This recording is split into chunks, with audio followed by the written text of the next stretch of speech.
She's lived with hobby farmers most of her life, and Julie used to just wander out in the paddock with a bucket, and wherever Nellie, as she called her, stood, she'd just put the bucket underneath and sit there and milk. As you can see by she's standing there, you could still do it now if she had milk, I think. So tell me about the day at the sale yards. Smith and sale yards back then had a lot of cull cows. I was a meat buyer for the local abattoirs, and we was buying cows to be killed, and this cow lined up, but Julie was leaning on the fence crying her eyes out, so I felt sorry for her, so I pulled the cow out of the system and took her home. And how was she looking then? How was Nellie looking then? Oh, she was quite a bit younger and a fair bit more agile than she is now. I got a few calves out of her over those 4 or 5 years, and I think she was empty for 1 year, and I thought, well, there's not much good meat keeping her, so I sent her into the abattoirs when John was the manager there, and John spotted her in 94 and decided that he should have her. Yeah. How do you feel now, knowing what might have happened if John hadn't bought it? Well, it's interesting because I ran into John at the local shop a couple of months ago, and he just said to me, "Oh, you know that Nellie cow?" And I said, "Yeah." He said, "I've still got her." I didn't believe him. I thought he'd either lost his marbles or he was telling lies, but I had to come and have a look for myself, and here she is. And she's looking pretty good, John.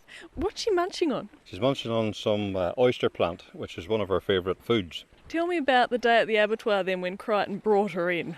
Well, I had some calves of my own, and they were pretty unruly, and I was looking for an old cow to be a mother to these calves. So when I saw this cow that Crichton had, I thought, well, that just could be the answer to my prayers. So I took her home, and I've had it ever since. She looked quiet. She looked like a good mother.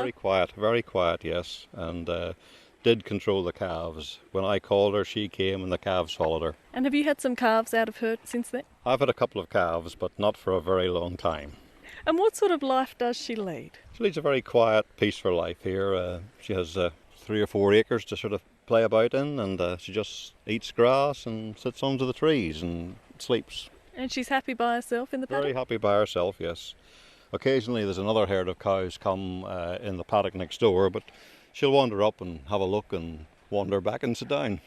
Sounds like she gets a bit of human contact though. Does she like your company? She does. She'll sort of come and approach you at the fence and get her ears rubbed and her neck scratched, and she's very happy with that. As the years have gone on, have you started to wonder whether she's breaking any records or what's going to become of her?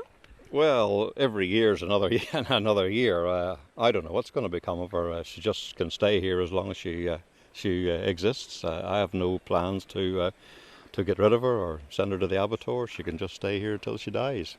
Because she's not in bad condition, is she? No, not in very bad condition. No, she's quite in good condition.